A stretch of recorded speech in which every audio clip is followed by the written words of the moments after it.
Hello and welcome to this webinar. My name is Billy Chevening.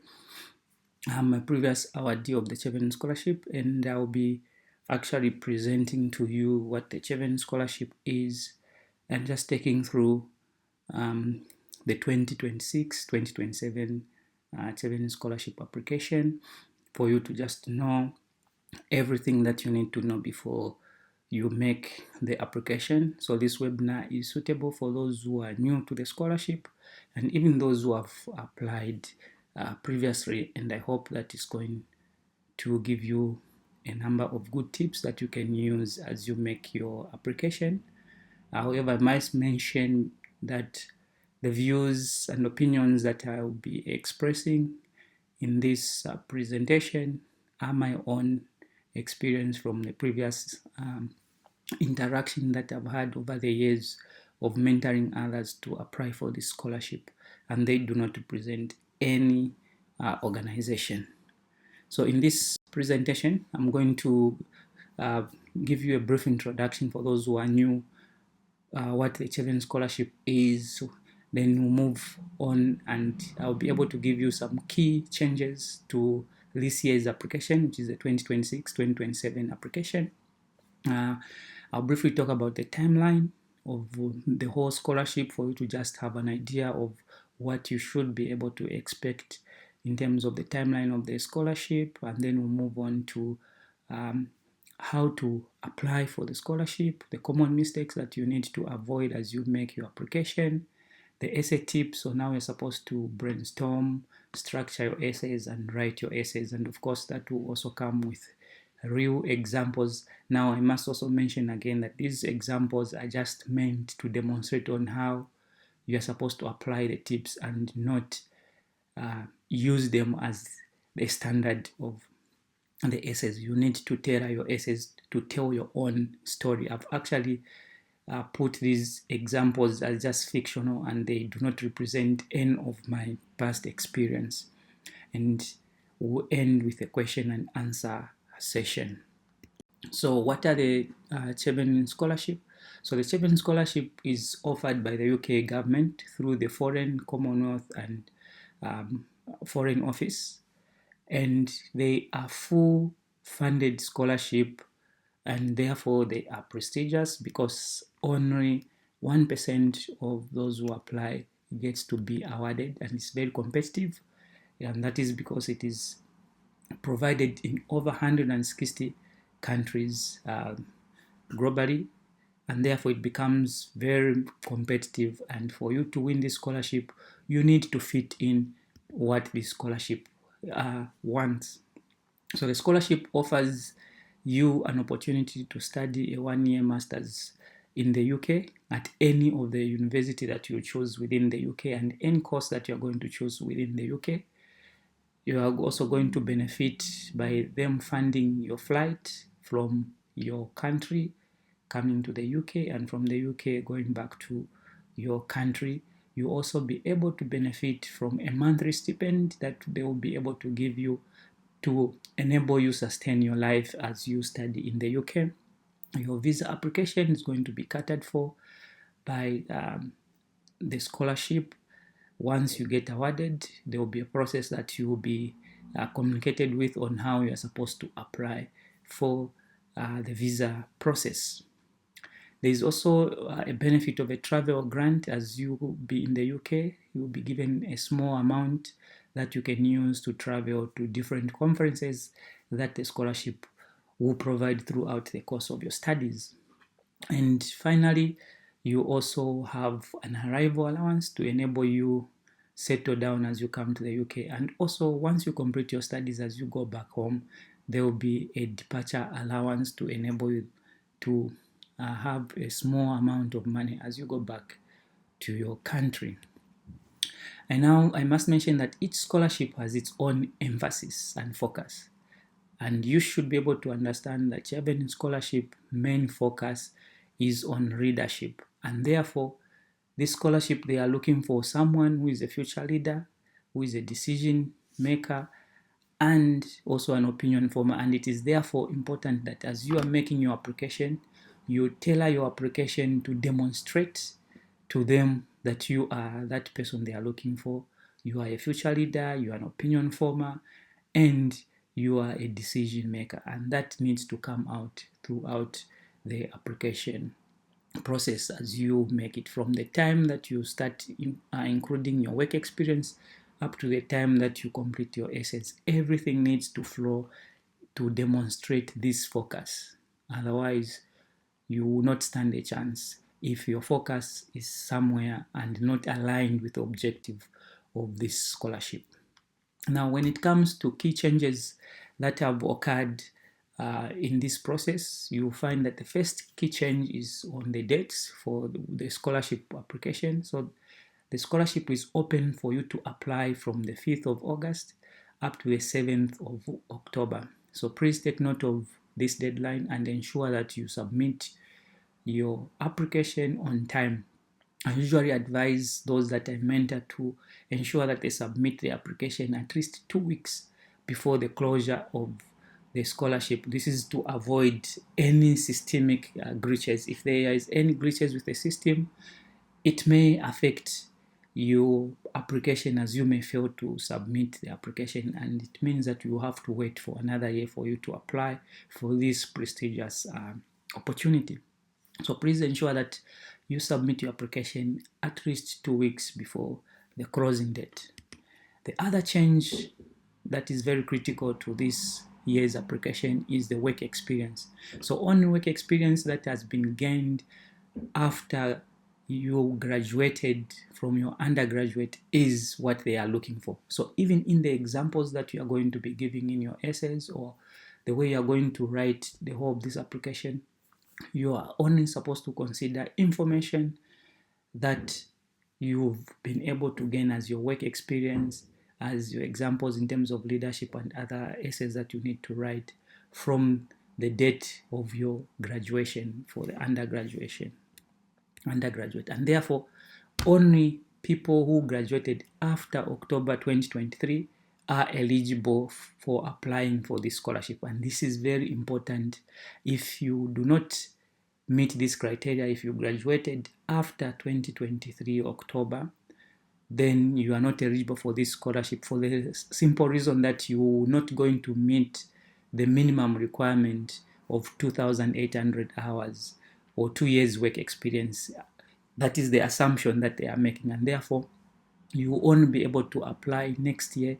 And it's important that at the moment you start preparing for next year by getting a mentor, getting to know more about the scholarship, so that when next year comes, you are going to be ready to apply for this, because you're not eligible to apply at the moment. So only those who graduated before October 2023 are eligible, because it is assumed that these are the people who are meeting the eligibility criteria when it comes to the work hours experience of 2,800 hours. The other change that you are going to find is in the application itself.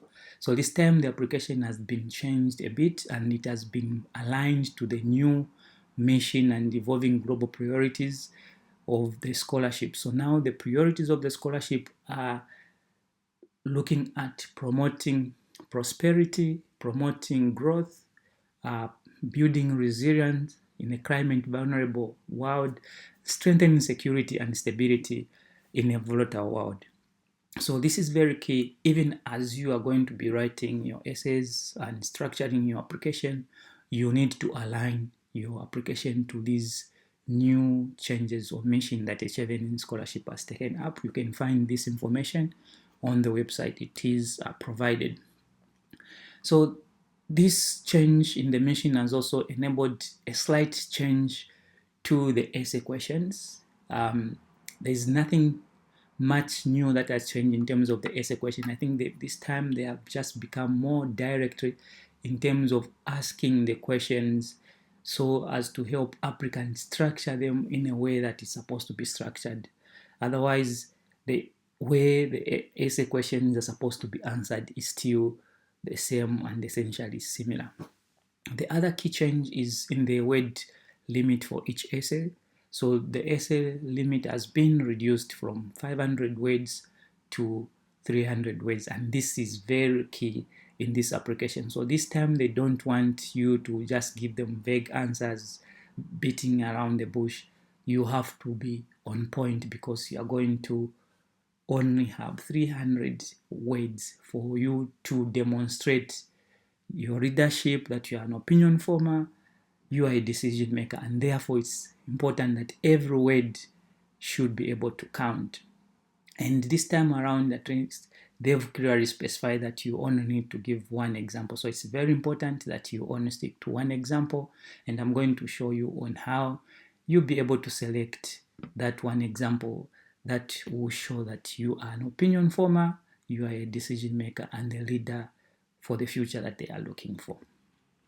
There's a strong emphasis on the course selection also in meeting the priorities, and therefore even the course selection, you need to be very careful on how you select the courses. They should still be aligned with your career plan, but you should be able to demonstrate and connect them to the new mission and evolving global priority that Chevening has taken upon, and I will be able to demonstrate on how you can still do that. Okay, now let's move on to the application timeline. So the process of applying for the scholarship it takes long, and usually takes about 9 months for you to be finally awarded. And it usually starts with the application process being opened, which has already happened. So for this cycle, it's going to open from August the 5th to 7th of October. This is the period when you are supposed to apply and submit your application by including all the relevant information that is required, as I'll be explaining in the slides that will come.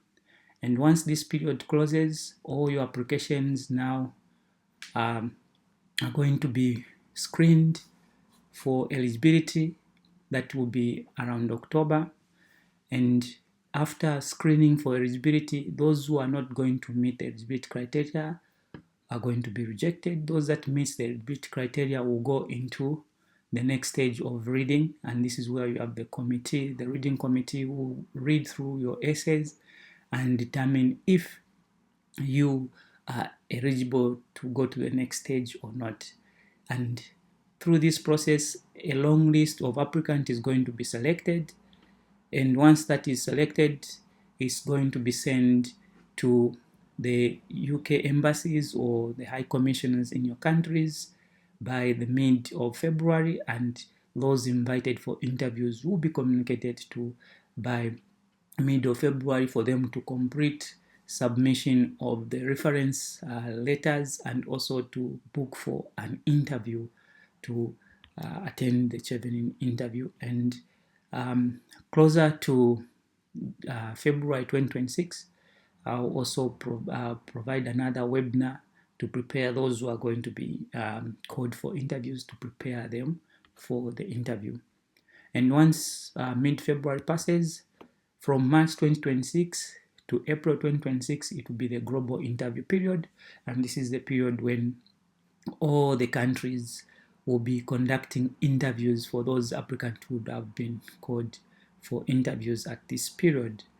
And once this period passes, by mid-June, everyone should have heard from the scholarship, whether they have been provisionally awarded or the application is not going to be taken to the next stage. For those who are going to be awarded, they'll be required to ensure that by the 9th of July 2026, you submit an unconditional offer from your first priority university or course to demonstrate that you have gotten that offer, for them to undertake the process of placement. And once they are done with the issue of placement, then they are going to issue what we call a FAO, or the final award letter. And that is the letter that you are now going to use to make your visa application and do all the processes until you come to the UK for starting your studies around August to October of next year. So essentially, this is a brief timeline of this application that you are about to undertake. And I wish you the best as you undertake this long process. So how do you make an application? There are different steps that I'm going to outline that you need to undertake for you to make an application. Of course, the first thing is that you need to start with creating an account and checking for eligibility. So you basically go to the Chevening website, and once you're at the Chevening website, you find that there will be a button for apply now. You click on apply now and you select your country. Once you select your country, then you'll be able to create your account. Ensure that you create that account, and you are going to receive an email to confirm the account after you input your name and your email address. Go to your email. Once you receive that confirmation, you click on it. The link will take you back to the online application form, and you'll then be able to get into the online application again, and then correctly answer the eligibility question. So there will be eligibility question in terms of you confirming that you are a citizen of an eligible country which you've selected, that you meet the minimum work experience of 2 years or 2,800 hours that is required. You hold an undergraduate degree or a master's degree that will enable you to gain admission at the UK university. You are not an employee or a past employee of the UK government or a relative to someone who has been employed in the last, I think it should be 3 years or so. So once you pass those eligibility questions, then you'll be ready to go. But if you fail, you'll be given at least 2 more attempts to ensure that you answer the eligibility questions correctly. And at this point, there will be a code that is going to be given to you, the access code. That is a code that you will need to use every time you are logging in back in the application form and you want to continue. So it's very important that you ensure you take note of that code, write it somewhere, so that every time you are applying or you want to access the online application form, you'll be able to go back by using that access code. So take note of the access code. Do not forget it. If you forget it, there is a button online where you can click to get a new access code, and you ensure that once you do that, you are able to save the access code for future use. So that is the first step. The next step is you need now to complete each section of the application process. And this is just a screenshot from the online application process. So as you can see, there are different parts. There is a component for you to include your personal details. So this is where you're going to include your name, your passport, and other details. Then there's citizenship and travel documents. So that's where the passport actually comes in, and your citizenship. Higher education history. This is where you're going to include all your academic history. You can, I think, include up to 15 or so, if I'm not mistaken. Then work history. This is where you're going to include your work experience and demonstrate that you meet the criteria of 2,800 hours as a minimum. Program of study. This is where you're going to list the courses and the university of the 3 courses that you are going to select in the order of priority that you want them to be. And the next section will be on reference. So this is where you're going to include the references or the referees that you want to recommend you when that time comes. So it's important that you also talk to the people that you want to include in your application well in advance, so that they'll be willing to give you good references that will be able to support your application. Then there'll be a section for supporting statements. So this is where you'll find the 4 essays that we are going to look at and how you are supposed to answer those 4 essays. And there's a part for equal opportunities. So this is where now you are supposed to answer small, like some questionnaire that you need to answer before you be able to submit your application. And then finally, you'll be able to submit your application. So this is the new change and the order of the online application that you're going to find if you have not already opened an application yet. Okay, so what should you take note as you are making your application? The first one, take note of when completing the work experience. So like I've already mentioned, you can enter up to 15 work experience that you obtained after your undergraduate. So this is strictly after your undergraduate. If you enter work experience that you obtained before undergraduate, that will not be eligible, and during the screening phase you might be considered ineligible and your application will be rejected. Actually, did you know that in 2022 there were over 10,000 applications that were rejected by the scholarship, and out of those above 10,000, 70% of the ineligible application were as a result of people not completing their working hours experience correctly, and therefore they did not demonstrate to have met the 2,800 hours as a minimum. Imagine 70% of those rejected applications were because of the work experience, and therefore it is important that you take note of this and you include the work hours correctly.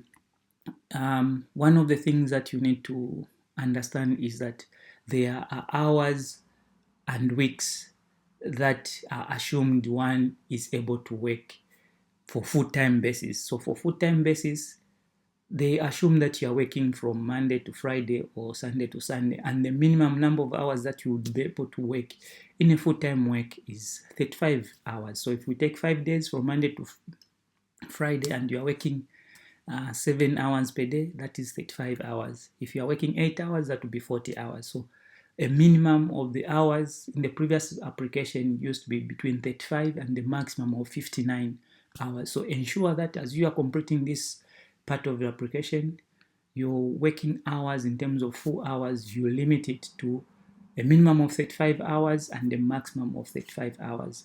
Of course, for the weeks, that is what you work in a year, you need to limit it to not above 50 weeks. There are about 52 weeks in a year, and we don't expect you to work throughout the year. Even if it's full time, there should be some holidays that you have. So, and therefore, it is assumed that your maximum should be at least 50 weeks. So, what type of work experience is eligible? Again, it's only work experience gained after you obtain your undergraduate, and this can be full-time work experience, it can be part-time work experience, it can be voluntary, it can be paid and unpaid internship, as long as it was obtained after your graduation. I've already talked about the minimum working hours of 2,800. So that is your minimum. You can add as many work experience as you have, but you need to ensure that you meet the minimum of 2,800 hours. And the system is going to calculate the hours correctly for you. Just ensure that you include correctly to avoid overestimating the number of hours, like I've mentioned, because your application may be considered ineligible if you exaggerate the hours. Of course, there are people like medical doctors who would work over 59 hours in a week because they take long shifts. That is understood. But for the sake of meeting this eligibility, you need to limit yourself to between 35 and 59 hours of work experience if you are including your full-time work experience. For part-time work experience, we don't expect you to work more than those hours. So you should be able to limit, or they need to be below 40 hours in terms of part-time work experience. The second thing that you need to note is when selecting the 3 master's courses that you want to study on. Why do I emphasize this? Again, in the selection, you need to understand that this scholarship only funds full-time master's courses. So if you are thinking of applying for a part-time course, then Chevening scholarship is not a scholarship that you can use to fund those studies. The second thing is that the application, so the course that you are selecting should be able to start between September and October. I think it was a mistake from my end to put December here, so I'm going to remove December. it's supposed to be September to October. Your application should be able to start from September to October 2026. It should be a master's by thought. Quite all right, we understand that there are different types of masters. There is a master's by research. There's also a master's by thought. The scholarship is only eligible for courses that are masters by thought. You're going to sit in the class and you'll be taught. You're not going to be researching throughout your studies for the masters, and therefore ensure that you select only masters that are by thought and not by research. The other thing is that the courses, they should be based in the UK at 3 universities, so they can be at this at 3 different universities or at the same university, but the courses may be 3 different courses with the same title or 3 different courses with similar titles, but they should be able to give you essentially the same set of skills that you are looking for at the end of the study. In terms of length, the scholarship, so the courses that you are selecting, they should be not less than 9 months in length, and they should not be more than 12 months in terms of length. There are some master scholarship that will go about 18 months, some 15 months, so they'll have a placement after completing your 1 year, then you have a placement to be attached to an organization for 3 months or 6 months. So those may not be eligible. Strictly ensure that your course is within this required length of study. And for those who will be applying for MBA, you should take note that there is a cap in terms of the tuition fee. Other benefits that I've mentioned of, like your flight, your air flight, your monthly stipend, your traveling allowances, and other benefits will essentially be the same with others. However, for the tuition fee, there is a cap with a maximum of £22,000. So if you select a course that has a tuition fee of above £22,000, you have to ensure that you pay yourself the difference. So if you are considering studying an MBA, ensure that you select a course that has a tuition fee less than £22,000 if it is an MBA course. Otherwise, you have to fund the difference.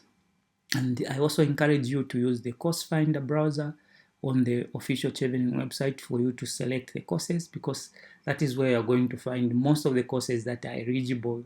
They have been included in that application portal to just enable you select the correct application. If you decide to go outside this browser, that is still fine, but ensure that the course that you are selecting meet this criteria before you submit that application. Otherwise, your courses may be considered ineligible.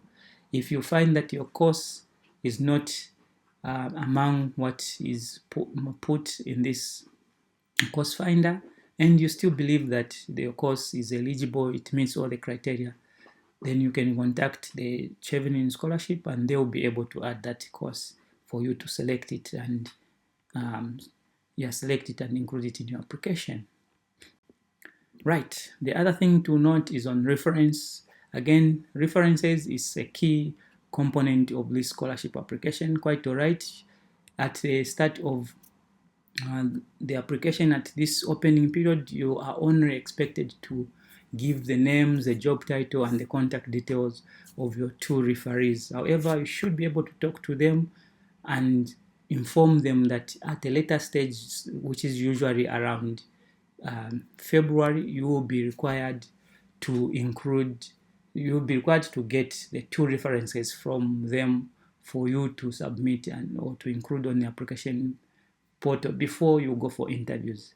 They can still write these references for you in advance if you want now, and then you can keep them, and once you get awarded or you get selected for interviews, then you can simply submit because you have already gotten those references. There's no harm in getting them at the moment. If you go to the frequent asked question and on the website under references, you'll see that they actually consider even those that have a date of not more than a year from the time that you made an application. So if you make an application right now, by February 2026, that will be less than a year. So they can still be submitted. Those references can still be submitted.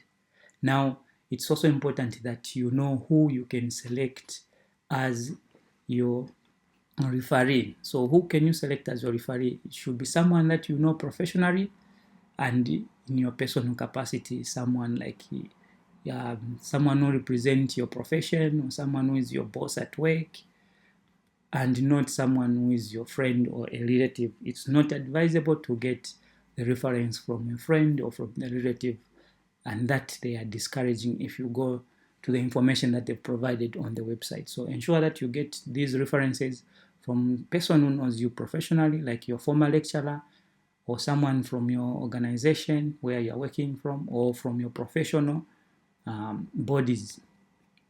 Then also, once you are invited, like I've mentioned, you must upload those references by mid-February before you attend the interviews. Okay. Step 3 on how to apply. This is now where you now start to draft the essays to the 4 questions. So they are still maintain the 4 questions. However, they've just made a small changes to the 4 essays. The first one is leadership experience. So this was previously called leadership and influencing essay. Now it's just called leadership experience essay. The second one was called networking essay. Now this time is being referred to as relationship building and influence. So those are the changes that they've made. The next one was just studying in the UK, but now this time is called course choices and global challenge. So now they've brought in the aspect of the new priority or focus into the global priorities that they are including. And finally, the career plan essay has also been tweaked a bit to include the component of impact. So you don't need to just provide your career plan, but you should also demonstrate the impact or the challenges that may be faced on the impact that you want to create post your studies. And I recommend that you answer these questions offline, and then you just copy and paste in your application portal before you complete the rest of the application and submit. Step 4 is completing your application. So you've completed the other sections, you've written your essays, you've pasted them, then now you complete the rest of the application and submit. So you paste the 4 essays, complete the equal opportunity section where you are supposed to share your background information with Chevening for monitoring purposes, and also agreeing to the terms and conditions of the scholarship, like you returning back home and staying in your country for at least 2 years to develop or to demonstrate the impact that you are going to make to your country. Okay, and then you submit and you confirm. Once you click on submitting, and then you'll be required again to confirm your submission, and you submit. And like I had mentioned earlier on, I do encourage everyone to submit their application at least 2 weeks before the closing date. This is to avoid any system glitch, to ensure that you submit your application and you're not affected by any system glitch that may occur. This usually occurs because there are thousands of people who are trying to submit at the same time, so the system might just become slow or might crash. So it's important that you submit well in advance so that you are not part of those who will be affected. Like I've mentioned, the scholarship is in over 160 countries, and imagine everyone from all those 160 countries, they are trying to submit at the same time. Okay, so now having talked about the steps that you need to take to make the application, what are the common mistakes to avoid? So the first mistake that you need to avoid is inconsistent information, providing inconsistent information. Do not be in a hurry. There is a reason why this scholarship is opened on the 5th of August and closed on the 7th of October. If you look at that applying process, it's almost 2 months. So you are given 2 months for you to make this application, and therefore there's no need of you rushing, making mistakes or errors. Please avoid those inconsistencies. You need to ensure that your application flows and it shows some seriousness that you are the person who is serious and determined to get this scholarship. Choosing wrong courses, again, like I've mentioned, that's a reason I've given you which courses are eligible. You need to ensure that you choose courses that meet the eligibility criteria of this scholarship. There are some who usually select courses that are not eligible, and once that stage comes, they are not awarded because of selecting the wrong courses. I think this time there's a strict screening process. You will not even reach very far in this application if you choose the wrong courses. So you need to ensure that you choose courses that fit the scholarship. Wrong work experience hours entry, like I've already mentioned, for full-time work experience, your hours should be able to demonstrate that it's between 35 to 59 hours per week, and your working weeks for 1 year should be at least a maximum of 52 weeks. It can be below that, but the maximum is 50, not 52 weeks, because you do not expect for you to work throughout the year. There are holidays and all those sickness and everything that should be catered for. So at least 48 to 50 weeks at a maximum. Duplication of same work experience. So if you are trying to beat the system by duplicating the same work experience for you to just meet the minimum 2,800 hours, that is going to make you ineligible and your application will not go very far. So avoid duplicating. Even when you just make a mistake by duplicating the work experience, that is going to be flagged out. So ensure that before you complete the work experience, you list down all your work experience in chronological orders on a list of paper, and once you enter it, you tick. Once you enter, you tick so that you do not duplicate any of your work experience. So you start with your most recent work experience and you work backwards up to the time that you graduated with your undergraduate, because that is the requirement. Plagiarism and missing deadlines. So plagiarism, do not use these AI tools. Do not copy your essays. Even the essays that I'm providing in this webinar, these are just for examples and should not be taken and be copied.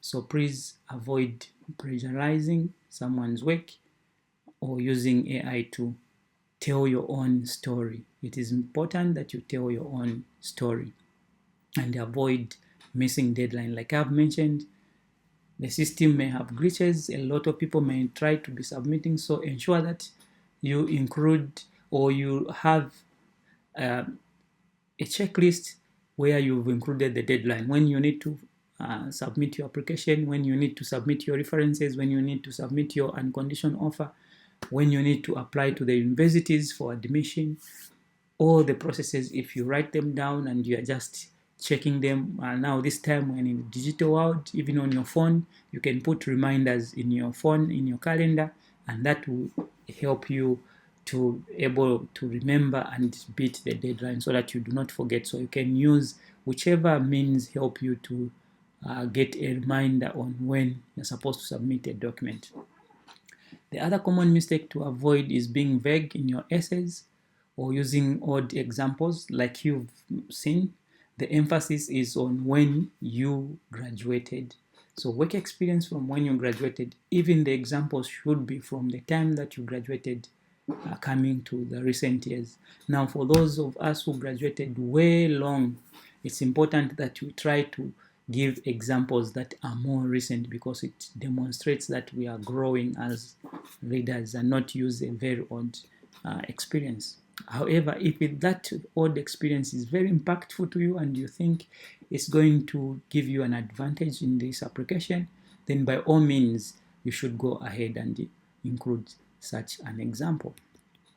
Writing too many essays for different applications at once, that is going to confuse you and you may end up switching essays or copying a wrong essay for the question, and when someone is reading your essay, they'll start wondering, what is this person talking about? Or are they serious when they were making this application, or something like that? So please ensure that if you are dedicating this time to Chevening Scholarship, you write only Chevening Scholarship essays and you write one essay at a time. This applies to those who are applying for multiple essays. The other thing is that when you're completing your online application form, please use the computer and do not use a phone. Do not complete this application on a phone. It usually works well with Google Chrome.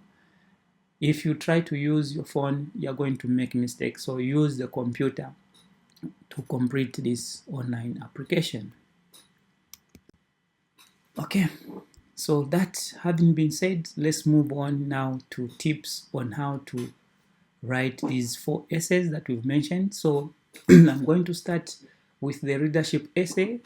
And before you write the readership essay, I'm going to give you tips that will help you to brainstorm, to come up with the best example and before you write that essay. So the first step before you write the essay is to brainstorm. How do you brainstorm? Start by creating a table. You're going to create a table. You get a pen and a paper, create a table, list all the jobs that you have, whether they are jobs for volunteering, they are community activities, they are work that is related to what you studied undergrad. List all of them. List at this point, you're just listing them, and then now assign roles. What role did you perform in each of them? Not what you did as a group, but what you performed as a person. So, right, if you were instructing someone, you say, I was instructing someone. If you were entering some data, you say entering data and that and that and that.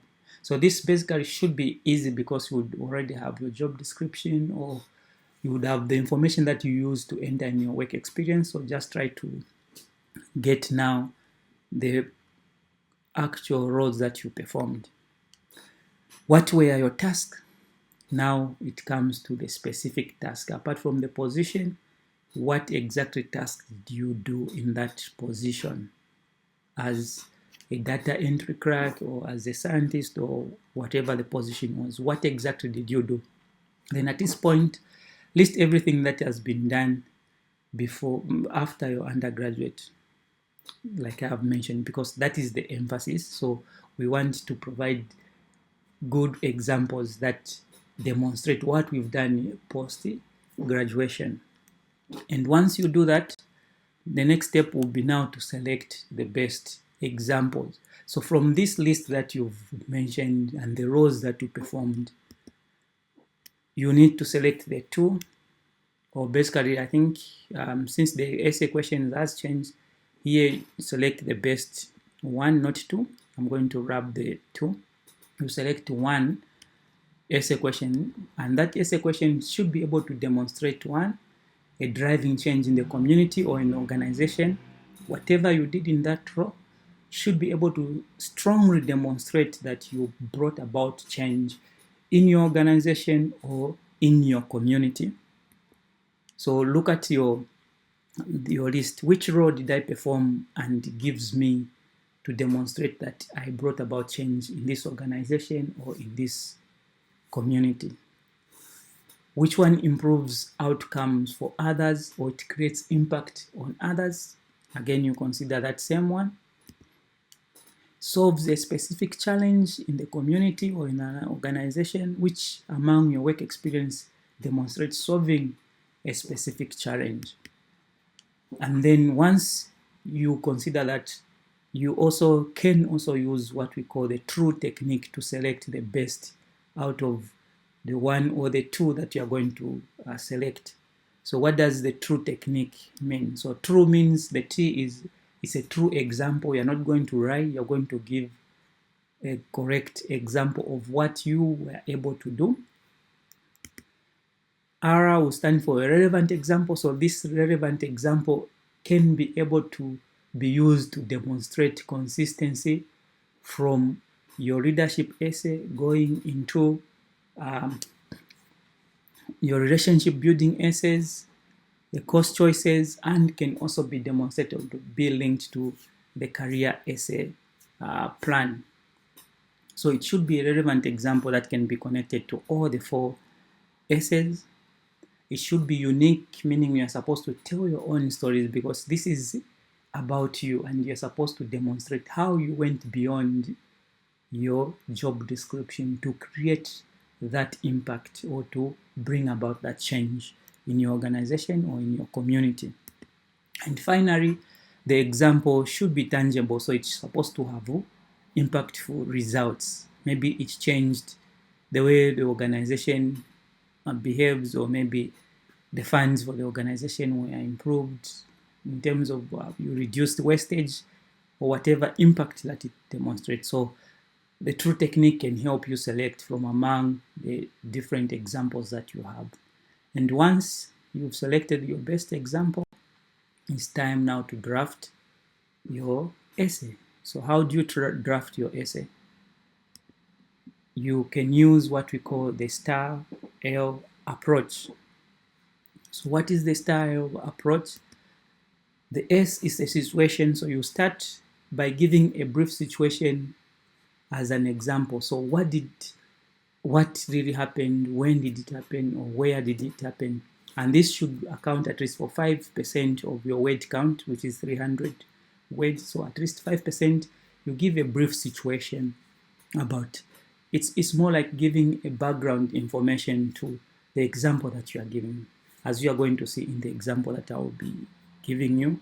And once you give the brief situation, you give the task that needed to be done. What was the responsibility? What exactly needed to be done? That should also account for at least 5% of the word count. Then actions comes in. What exactly did you do as a leader? Remember, this question is asking you to demonstrate what you are able to do as a leader. They are not looking for a group of leaders. They are looking for a leader who is an opinion former and a changer. So you need to demonstrate that by giving exactly the actions that you did, and that is why this action should account for at least 45% of the word count. And the results. What exactly results was obtained? This should be at least 40% of the word count. And finally, the lessons learned. You need to demonstrate what exactly did you learn in this experience. It's very important this time around. Previously, we just used to end on the R, so you would give the star approach only. But this time, the essay question itself will also include you to demonstrate the lesson learned. So you also need to be able to answer this question. What exactly did you learn from that experience as a leader? So you need to use this approach as you are writing or drafting the essay. So again, use numbers, use percentages to quantify your results and your actions, especially your results. It's very important that you use numbers, use percentages that will help you to demonstrate the impact of your contribution. And also use leadership vocabulary, such as you led, you guided, you persuaded, you delegated, you instituted, you oversaw, you overcame. Such words are encouraged to be used in this essay as you are writing this essay. Okay, so let's look at the essay question itself. So this, before we look at the essay question itself, I've explained on the style approach, but there are also other approaches that you can use to be able to write. Not everyone is going to be able to write using the star approach. You can use other techniques or other approaches which are simpler, more simple to use, especially that the word count has been reduced. And these may include using approaches like the car approaches. So you give a brief context or the challenge, then you give your actions. What action exactly did you do? And then the results. Of course, in this case, since the question is also asking about the lesson learned, that should also come again. You should be able to reflect the lessons were learned. So if you don't want to use the star approach, you can use the car approach, where you just give your challenge or or context, what exactly the problem was, what did you do, what were the results, what did you learn, and it ends there. You can use the PAR approach. It's another way of this. It's essentially the same. So you give the problem, the actions that you did, and the results and what you learned. Have an introduction statement, and you should also have a conclusion statement within the 300 word limit, but ensure that your actions, your results carry the largest component of your essay. You should also, in terms of the conclusion, you should be able to link to how Chevening can realize your dream as a leader. So that should be able to be demonstrated. Okay. How are you able to reduce word count? So with the reduction in the words from 500 to 300, this is going to pose a lot of challenges to a lot of people in terms of meeting the 300 words. Most of them, I can assure you that on your first draft, you are going to be above the 300 word limit. So how do you avoid that, or how do you try to reduce the word count? The first thing is that you need to use active verbs. Avoid using adverbs. I'm sure you know what this means. And also the use of synonyms can also help you reduce on the word count. So these are very much encouraged. Use adverbs. So you avoid adverbs and use active verbs, and also use synonyms, as this will help you to ensure that you cut off some of the words as you are writing. All right, so this is the readership question essay that is being asked this time around. So here they are saying, describe a time when you demonstrated leadership. So when you demonstrated leadership. In your answer, please address what was the context or challenge. So if you look at the approaches that I've mentioned, the CAR approach would be suitable. So you are giving the context or the challenge. What specific actions? So actions again comes in. What were the outcomes? So these are the results that you need to give. And how has this experience shaped your approach? So this is the lesson learned. So they've asked this question very directly this time for you to apply the STAR approach, the CAR approach, the PAR approach, whichever approach that you need to take. This time around, it has been asked very directly, and you can therefore write it clearly using this approach that I've mentioned about. So let's look at my example. So this is just an example that I've provided, and to show how you're supposed to write. So in the first paragraph, we are saying, in 2022, so time has been mentioned. While working as a pharmacist at Levi Rural Health Center. So where did I work as a pharmacist? At Levi Rural Health Center in Lusaka, Zambia. I noticed high hospitalization rate among diabetic patients. So this is where the problem is. High hospitalization rate among diabetic patients due to preventable complication of hypoglycemia and foot ulcers. So again, hypoglycemia and foot ulcers are related to the problem. The reason why I have highlighted hypoglycemia is to demonstrate that you need to use simple words that everyone can understand. The reader might be from your field or might not be from your field and may not understand what hypoglycemia is. So if you are using a lot of technical jargons, that may affect the way they are going to understand or assimilate the information as they are reading your essay. So avoid using complicated words. Keep it simple. So you can just use maybe maybe they were diabetic, or you just keep it to foot ulcers in this case. So after speaking with patients, I discovered that poor medication adherence, so people were not taking the medicines, which this was driven by low health literacy because of lack of education. And this is what caused this problem of high hospitalization. So now let's go into the action. What exactly did I do? So I took an initiative to launch Know Your Meds. So this is an initiative that I've launched, Know Your Meds, which is a community outreach program which is a community outreach program. So I designed pictorial medication guidelines. So this is the first action which was done, design. It's a leadership word. Pictures to guide these patients on how to take medicine.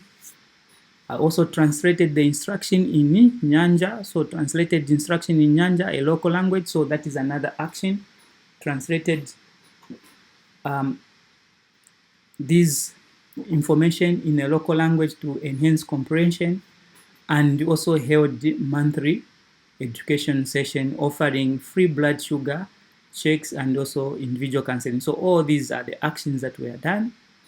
I followed up with high-risk patients through home visits and calls, helping them establish adherence routine. That is still another action. So as you can see, there's 1, 2, 3, 4 actions there already. I also used donation. I also secured, that is another action done. So there are about 4 to 5 actions done here, which also demonstrate the impact of my essay already. I also secured donations of peer organizers and personally funded medicine worth 500. So here I've included a number to demonstrate the impact that I'm creating in this community. 5,000 kwacha, Zambian kwacha, for those in need. Okay? So initially, community members were skeptical, but my consistent presence and empathetic approach built trust. So within 6 months, diabetes-related readmission dropped to 40%. So you can see the impact or the results that has been created here, that the admission, this problem noted at first, has already been reduced by 40%, and over 60% of those who participated reported to have improved the adherence. So this experience taught me, so what did I learn from this experience? So this experience taught me that leadership is about identifying a problem, mobilizing resources. So identifying a problem, you can relate to the problem identified. Mobilizing resources, you can relate to securing the 5,000 kwacha, and delivering practical sustainable solution, which is creating these local language pictures on medication adherence. It also reinforced my belief in grassroots intervention as powerful drivers of systemic change. Throughout the Chevening Scholarship and my Master's in Public Health at LOSHMT, again, here I've emphasized, I've just put this abbreviation without using it anywhere. So this, again, in essay writing should be avoided. You need to ensure that you write in full the first time you are writing it. If you think that the essay words will go beyond the 300, then you can entirely remove it. You can just say, throughout the Chevening Scholarship and a Master's in Public Health, I aim to strengthen my ability to design scalable health programs that integrate policy influence with community-level impact, transforming healthcare delivery for undeserved population in Zambia. So this is how you'll be able to demonstrate. And as you can see in this example, I've demonstrated a brief background or the problem, the actions that I took, the results, and what I learned, and how I think Chevening is going to enhance my leadership performance. And as you can see, this is a very impactful example that I've written here. Okay, so this is how you'll be able to structure your essay. We move on to the next essay, which is relationship building and influence essay. So again, before we go into the actual essay question and the example, let's look on how you can brainstorm on this issue. So essentially, it's the same. The brainstorming is the same. Start by creating a table, list all your job, voluntary, community activities. Now, this time you're including even seminars or conferences that you attended, and not just your job, voluntary, or community activities. So list also professional bodies that you have interacted with. What role or task did you do with your teams? Then at this point, list everything that has been done again, after obtaining your undergraduate. So we are specifically trying to ensure that we use examples that meets the eligibility criteria from meeting the 2,800 work experience obtained after graduation. So everything should be able to demonstrate it after graduation so that you show the logical flow of your information. Step 2, after brainstorming, you select the best example. Again, you can select two. You can start by selecting two examples that should be able to demonstrate that you build strong relationship, you are influencing, and you have been in regular contact with those person. You have collaborated with them in real world, and also being able to provide measurable results. And again, you apply the true technique to select one example from the two. So to select a true example, the example that is relevant and it can be connected to the 4 essays.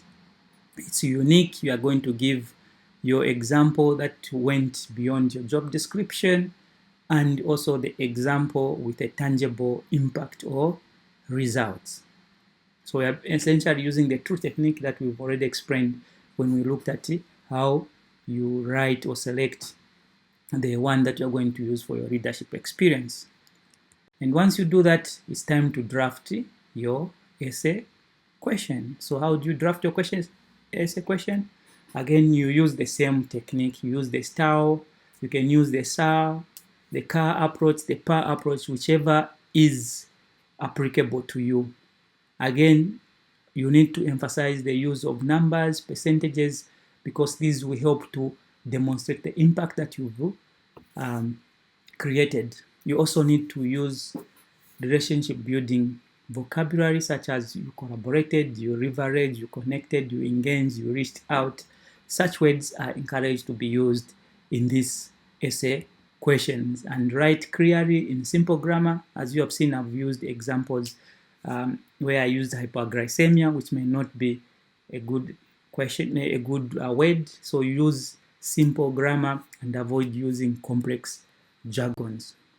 So once you do that, then you draft your essay. Okay, so I think this one is just a repetition. Sorry for that. We move on. This is the actual question that has been asked by the Chevening scholarship. So tell us about a professional relationship. So here is a professional relationship you have built and maintained. So you built and maintained. In your answer, please address how was the relationship formed? How did you form the relationship? What made it important? What did you contribute to this relationship? What did you gain? How have you sustained or developed this relationship over time? How will these skills help you build connection within the Chevening community and beyond? So these are the critical parts that you need to address in this question. So let's look at my example that I've given. So this is the example that I've given. Again, I'll go paragraph by paragraph. So while reading my Know Your Medicine, so here I'm trying to connect the reader from my leadership example to the relationship building and influence essay example by relating to what I'd already mentioned in that essay. So I'm connecting. So while reading my Know Your Med initiative, I recognize that collaboration would be critical for impact. I built strong professional relationship with local nurses, community health workers, and local diabetic foundation. So I've mentioned who I built strong relationship with. This relationship began when I invited health workers to share insights on patients' barriers through regular meetings. So here I have regular meetings, that is how I contact with them. I built trust and shared techniques for simplified medication information into culturally relevant and easy to understand formats. So this is related to what I mentioned by using a local language, which is Nyanja, to translate the pictures. Although they were not officially part of my project, I kept them updated and integrated their feedback into my material. So this is how I've benefited, by integrating their feedback into my materials. With the Diabetic Foundation, so this example was talking about the health workers. Now with the Diabetic Foundation, I maintained clear communication and provided transparent project update monthly. So that is again how I keep up in contact with them, by giving them update on monthly basis. And this eventually helped me in securing £5,000. So this is a result of this impact. So I secured the £5,000 grant for pill boxes and subsidized medicine refill for the needy. From this relationship, I gained practical insight into grassroots health delivery and strengthened my capacity for cross-sectional collaboration. So that is another benefit that I am obtaining. So I've already answered the essay question at this point. So to sustain these connections, I host monthly progress sessions. So that is another way of getting in touch with them, maintain email correspondence, and co-organize workshops. So I'm collaborating with them again as stakeholders. So these relationships have benefited over 10,000 diabetic patients. So you can see the impact that I'm creating by collaborating with others. Over 10,000 people have already benefited and continue to generate opportunities for scaling up the program. I believe networking is built on mutual respect, shared goals, and consistent engagement. So Chevening will give me the opportunity to expand this approach globally. So that is the opportunity that I expect from Chevening, by expanding it globally, building partnership with health professionals, researchers, and policymakers. So this connection will enable collaborative solutions that address health inequalities not only in Zambia but across low and middle income countries. So as you can see from this essay question, again, the questions asked have clearly explained who I've interacted with, how I've maintained relationship, what I benefited, what the impact has been created on the community, and how I hope that Chevening is going to enhance my relationship building and influence component. Okay. Now we move on to the third essay question. So the third essay question is about your course choices and the global challenge essays. So the first step, again, like I have presented the other two, is brainstorming. So how do you brainstorm for this essay question? So you need to think through, are your chosen courses able to demonstrate, one, that they are connected to your previous studies that you are studying and your career aspirations? So can you connect the courses that you are choosing, they are connected to what you studied in your undergraduate and what you aspire to be in future as a leader? The skills, the knowledge, or the key modules in the courses that you've chosen, are they able to bridge the gaps that you have currently that are very much needed for your future aspiration? Then once you answer these two questions, try now to connect the choice of the question to the global focus or the global challenges, because Chevening has changed its focus. Now it's looking at tackling local and global challenges that are related to growth, prosperity, security, and also supporting sustainable development. So you need to connect your choice of courses to this new focus by Chevening. And once you brainstorm like that, your next step is now to write the essays. So at this stage, it is assumed that as you are brainstorming, you would have already chosen your courses and listed them in the online application portal, those courses that meets the eligibility criteria and that also meets your future aspiration. And therefore, this time, you just need to write. How do you write? Your essay should be focused on only your first choice. So this is the good part of these new changes. In the new changes, there's a component where you're going to list all your 3 courses. When it comes to essay writing, you are not going to justify the choice of all the 3. You only need to justify your first choice. And therefore, it's important that you select courses that are the same from 3 different universities, or they have similar titles and essentially the same from the same university or from 2 universities. This is because you are justifying your first course only. So if you do not get an offer from your first choice and you need to change, you will be not have issues with it going with your second choice or your third choice, because they will essentially be giving you the same kind of skill sets that you would have obtained from your first choice. So select courses that are essentially the same in terms of modules or the skills that they will be able to give you. But justification will be based on your first choice. You use the idea technique. So I've given you the STAR technique or the POW technique that you can use for your leadership and relationship building.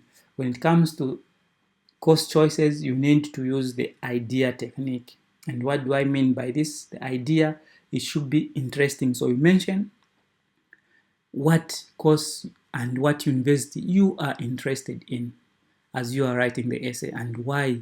So you need to mention exactly what are you interested in, what course and what university. D stands for development. So you should now be able to state the new skills that you are going to gain that will help you contribute to development. Remember, the new focus is about development of your country or the global priorities. Example, you should be able to give a brief examples of what you are interested in. Is it the modules? Is it the location of the university? But it should be able to be impactful. The M also, A stands for M, so you need to link it now to, the gaps identified, your future plan, and also the Chevening new global focus. So you need to aim to link what you are chosen to study to this new focus. So here is the actual question that is asked in the Chevening scholarship. So they are saying explain your first choice course. So you are just explaining your first choice course and university. Please relate your answer to one of the UK priority areas for Chevening. So I've just put them in red for a reminder. What are the priorities? Is promoting growth, prosperity, building resilience in climate vulnerable world, strengthening security and stability in volatile world, and supporting development for more inclusive and effective society. So this is the new focus. So you need to ensure that as you are answering, you highlight one of these components of the new focus. But the question is saying that you need to give these answers. So what is the specific priority area you wish to address? So you need to be specific on what you want to address, how your chosen course will equip you to contribute to addressing that theme, why have you selected that particular university in the UK, and how do you plan to immediately apply knowledge. So for those who have applied previously, you might note that this was part of your immediate plan. So it was part of the career plan, but now this time it is part of this course choices and global challenge essay. So you are not just ending about justifying why you've chosen your first university and course, but also linking it to your immediate plan as you go back home. And therefore, when you go to your career essay, you're not going to include your immediate plan. You're just going to focus on your midterm plan and your long-term plan. Okay, so let's look at how I've answered this question by giving an example. So my first choice course is the Masters in Public Health. So again, here I've mentioned the course according to the approach that I've given you. So mention what I'm interested in is the Masters in Public Health at London School of Hygiene and Tropical Medicine. And I've gone on to give what it is aligning with the priority. So priority of supporting development for effective inclusion and effective society, although it's not written exactly. So as a pharmacist, I have seen how low health literacy and weak follow-up system fuel poor medication adherence. So if you had read the leadership essay and the relationship building, this came out to emphasize on health literacy and poor medication adherence in Zambia for undeserved communities. So again, it is coming up in my essay choice, and I'm trying to justify why I'm selecting this course. So my Know Your Medicine, again, Know Your Medicine has come up. Initiative proved that tangible education and follow-up can save lives by scaling such interventions requires expertise in health system, policy, and evidence-based approach design. So I've given a brief background justifying what I already have done and what I want to study. So now I go on to justify why am I choosing this course and the university. So the Masters in Public Health at LSHTM. So here I put the abbreviation because I've already put the full words there on top. That is okay. Offers advanced modules in health promotion, health system, and epidemiology fields, directly relevant to my goal of integrating pharmacist-led education and follow-up in Zambia primary healthcare system. So again, the university's strong focus on low and middle income countries and its global alumni network will connect me to peer tackling similar challenges worldwide, fostering collaboration that extend beyond studies. So in this context, I've already justified why I've chosen the course and why I've chosen the university, because of its strong link to low and middle income countries, of which my country Zambia belongs to. I've actually gone ahead and also justified again that the university that I've chosen is a world-leading university which has an African-focused research from Africa, where I'm coming from, and practical context-specific teaching. Its collaborative learning environment will allow me to share Zambia's reality while learning from diverse global experience. So already here I've demonstrated why I've chosen the university, why I've chosen the course, and the question has been answered. So upon return, so here now I'm bring on the aspect of the immediate plan post studies. I will work with the Ministry of Health and local NGOs. So again, NGOs, you're supposed to put in full non-governmental organization to expand community-based health education program nationally, ensuring sustainability through policy integration. The skills and network gained from the university will enable me to deliver scalable, evidence-based solutions that strengthen Zambia's healthcare system and advance inclusive health outcome. So as you can see, all the aspects of the question have been clearly answered in my response. And this is how you'll be able to write your essay. Okay, now we move on to the last part of the essay, which is the career plan and impact essay. Again, brainstorming. How do you brainstorm for this plan? Before you write the plan, you need to list your new skills from the course that you've chosen.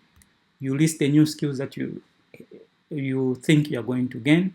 Then think about where you want to be within 3 to 7 years and after 10 years. Once you do that, you are assigned the skills that you think you can do in your mid-term plan, that is between 3 to 7 years, and those skills that you can build on and be able to demonstrate in your long run. Then research and link your plan to the new Chevening focus. So again, it's very important that you are going to link with the Chevening focus.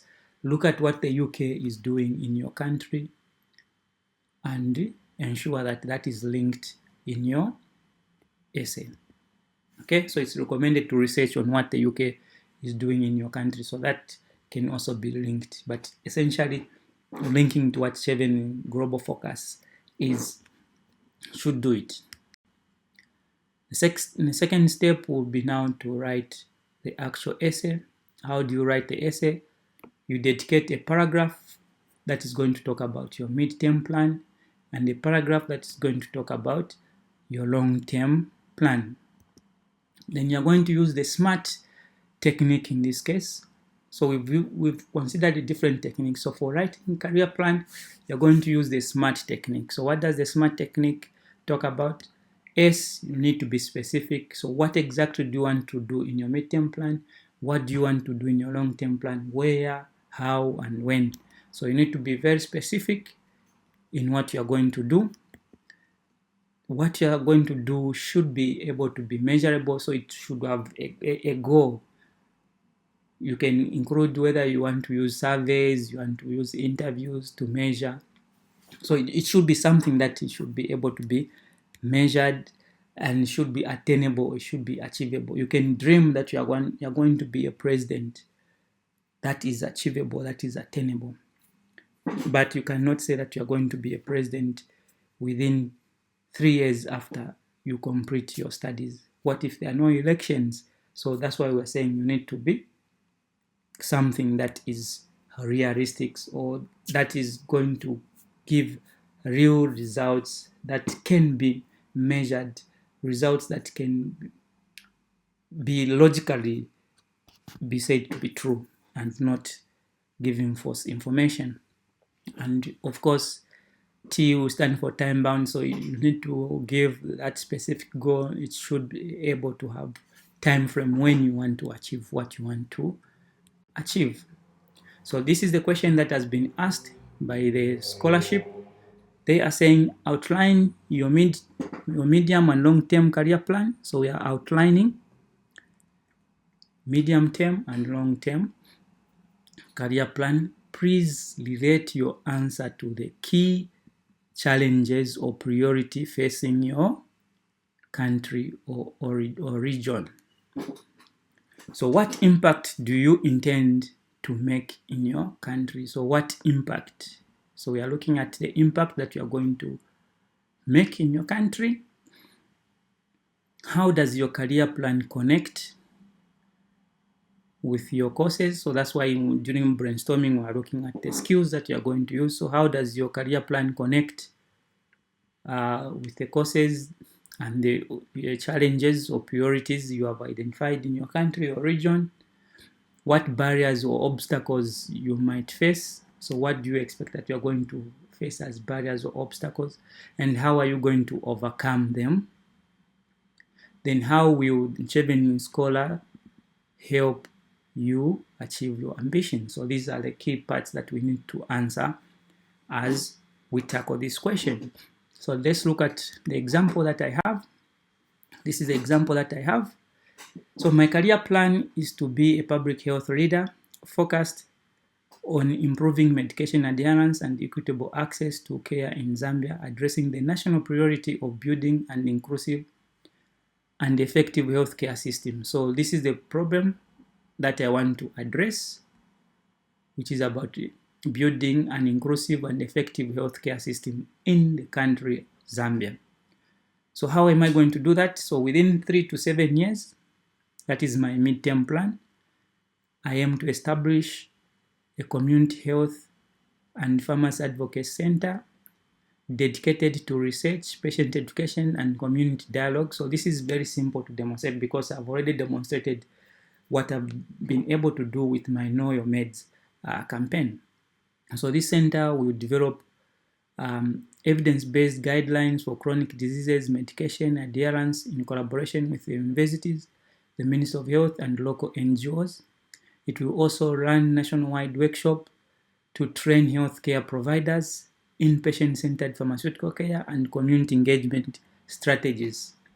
By creating a platform that blends academic research with grassroots healthcare delivery, I will bridge the gap between policy and practice, ensuring that rural and undeserved communities benefit from innovation in healthy delivery. So I've been specific about the time frame, and what I'm going to do is clearly demonstrated.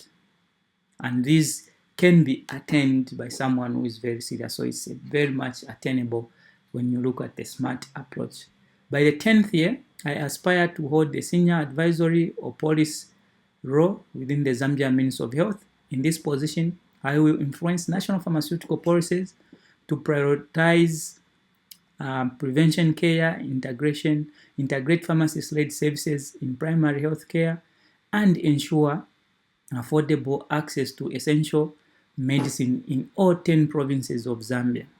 I will also advocate for strong health information system that enable real-time tracking of medication adherence outcome, guiding data-driven policy decisions. So this is what I want to do by the 10th year in my long-term plan. Potential challenges. So now this is connecting to the challenge and how I think I'm going. What do I think?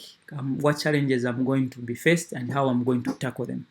So potential challenges such as limited political will, funding constraint, or resistance to shifting traditional healthcare models are expected and will be met by targeted advocacy, correlation building, and the use of comparing data to demonstrate the cost effectiveness and public health benefits of adherence-focused intervention. So I've shown that these problems that exist, I may face the following challenges, and this is how I am going to ensure that they are the challenges that I anticipate to face will be tackled. And then finally, I bring on the issue of Chevening and the masters that I'm going to gain will equip me with the technical expertise, the policy skills, and the global network to scale evidence-based solutions nationally and regionally.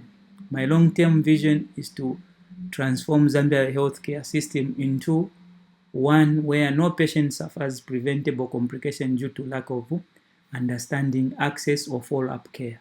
So as you can see, in all the 4 essays, I've linked them one from the other.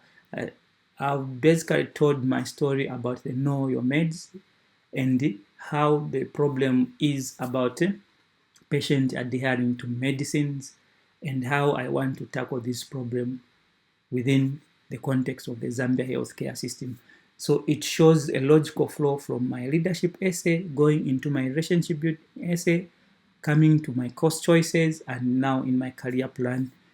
Everything is somehow linked and someone is able to follow through. If they read the first essay and they are reading the last essay, they will be able to be connected to my first essay, my second essay, and my third essay as they are looking through the career plan. And that is the essence of you trying to demonstrate and convince someone that you are worth the thousands of pounds that they want to give someone to come and study for 1 year in the UK. So basically, those are the way in which you can answer these questions. Then as an add-on, there are also useful resources that you can refer to on the website. There is a section that talks about application guidance or the resource hub tab. This is where you will find everything and most of the information that I've mentioned here. You will find that information on the website. So please refer to the website as your primary source of information. You'll find the course finder engine. This is where you can be able to search for the courses. You'll find the reference section. This is where you can read and know how the referees are supposed to write, what kind of people you are supposed to use as your referee, and what is supposed to be provided. You can give them that guidance for them to draft the reference letter that they will be able to draft. Calculation of working hours, there's a component that talks about how you're supposed to do the work hours or the work experience part. Interview tips for those who will be preparing for interviews. There is a component on the website that talks about interview tips. So you'll be able to start preparing once you submit your application on how you can prepare for interviews. And finally, there is a component for frequently asked questions, be it on the application process, be it on interviews, be it on references, be it on the course selection, be it on those who are going to reach the final stage of being awarded. There is all those components have been segmented and there are frequently asked questions and answers have been provided. And I urge you to read through so that you are able to get the knowledge that is required. And with that said, thank you very much for your attention. And I wish everyone who's going to apply for this 2026-2027 application round all the best in your application. Please, I want to emphasize the importance of finding someone who is a mentor who can go through your essays in good time to give you some guidance. Do not work on your own. There are a lot of people who have gone before you, and therefore it's important that you select or you find someone who has the experience in applying for this scholarship. They have applied before, and contact them, talk to them, request them to help you, and let them be your mentor. The earlier you do that, the better, because you don't want to leave everything to the last stage. Like I've mentioned, sometimes the system might have some glitches as everyone is trying to submit, and it may affect you as you are trying to submit. So do everything. There is a reason why the application process is given almost 2 months for you to prepare. The earlier you start, the better you are going to write comparing essays, the better you're going to have a complete application that can enable you become the next Chevener. And when 2026 June come, we want to see those placards saying, I have been chosen for Chevening scholarship. And with those remarks, thank you very much for your attention. I'm going to invite the questions now. Thank you.